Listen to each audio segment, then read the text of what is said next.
श्री कृष्ण केवल एक महान योद्धा ही नहीं, बल्कि एक दार्शनिक, राजनीतिज्ञ, प्रेमी, मित्र और भगवान का अवतार माने जाते हैं। उनका जीवन अत्यंत रहस्यमयी, प्रेरणादायक और दिव्य घटनाओं से भरपूर है।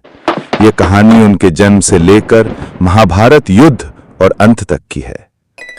श्री कृष्ण का जन्म मथुरा में हुआ था। उनके माता पिता देवकी और वसुदेव थे। कंस नामक अत्याचारी राजा ने उन्हें कारागार में बंद कर दिया था, क्योंकि भविष्यवाणी हुई थी कि देवकी की 8वीं संतान कंस का वध करेगी। जैसे ही श्री कृष्ण का जन्म हुआ, वसुदेव ने चमत्कारिक रूप से नदी पार कर उन्हें गोकुल में नंद बाबा और यशोदा माता को सौंप दिया। वहां श्री कृष्ण ने बचपन में ही कई राक्षसों का वध किया। पूतना, शकटासुर, तृणावर्त, अघासुर और बकासुर जैसे गोपियों और रासलीला।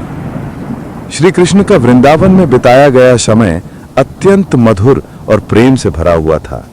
उन्होंने गोपियों के साथ रासलीला की, बांसुरी बजाई और प्रेम का सर्वोच्च रूप दर्शाया। राधा रानी के साथ उनका दिव्य प्रेम आज भी भक्तों के लिए आदर्श है। कालिया नाग और गोवर्धन लीला। उन्होंने कालिया नाग को पराजित कर यमुना को विषमुक्त किया। फिर जब इंद्रदेव ने गोकुलवासियों पर भारी वर्षा की, तब श्री कृष्ण ने गोवर्धन पर्वत को अपनी छोटी उंगली पर उठाकर सबको बचाया। ये अहंकार विनाश और भक्त रक्षा का प्रतीक बन गया। मथुरा वापसी और कंस वध। किशोर अवस्था में ही श्री कृष्ण ने मथुरा जाकर कंस का वध किया और अपने माता पिता को मुक्त कराया। इसके बाद उन्होंने यदुवंश को संगठित किया और धीरे धीरे राजनीति और धर्म की स्थापना की दिशा में कार्य किया। द्वारिका नगरी की स्थापना।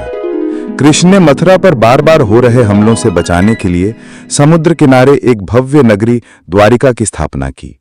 वहीं उन्होंने शांतिपूर्वक शासन किया। अर्जुन के सारथी और गीता उपदेश।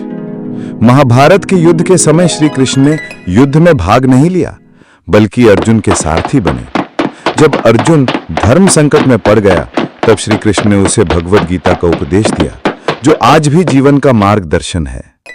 महाभारत युद्ध और धर्म स्थापना। उनकी रणनीति, दूरदर्शिता और कर्म का दर्शन धर्म की स्थापना और अधर्म के नाश में सहायक बना। युद्ध में उन्होंने अधर्म के पक्ष को पराजित कर पांडवों की विजय कराई।